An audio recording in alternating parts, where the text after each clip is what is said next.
সুনামগঞ্জে নদীর পানি কমলেও ভোগান্তি কমেনি। শহরের কালীপুর সড়ক থেকে জানিয়েছেন প্রতিনিধি পঙ্কজ দে।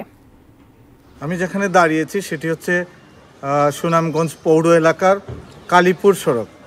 এই সড়কে এখনও আমরা দেখতে পাচ্ছি যে এখনও ঘন্টা থেকে হাঁটু পানি আছে, আবার কোথাও কোথাও গ্রামের কাছাকাছি গেলে কোমর সমান পানি রয়েছে।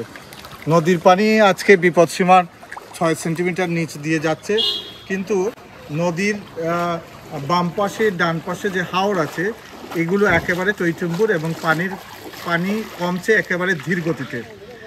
যেটি হয়েছে, এখানকার যারা জ্যেষ্ঠ বাসিন্দারা তারা বলেছেন যে পানি আসলে নদীর পানি হাওরে ঢুকতেও বিলম্ব হচ্ছে, আবার হাওরের পানি ভাটিতে যাচ্ছে ধীর গতিতে। বিশেষ করে দরিদ্র মানুষ যাদের কাঁচা ঘর বাড়ি আছে তারা আরও বেশি বিপাকে পড়েছেন। তারা ঘরে থাকাও মুশকিল হচ্ছে, আবার আশ্রয় কেন্দ্রেও থাকতে পারছেন না। যারা কোনোভাবে গত বন্যার পরে পানি এসেছিল, এরপরে যারা ঘর ছেড়েছিলেন তারা বাড়ি গিয়েছিলেন, আবার বাড়িতে গিয়ে এখন আবার বিপদে পড়েছেন। এখন আবার পানি উঠায়, আবার ঘরের মধ্যে কাদা তৈরি হয়েছে, নানা ধরনের দুর্ভোগ তৈরি হয়েছে।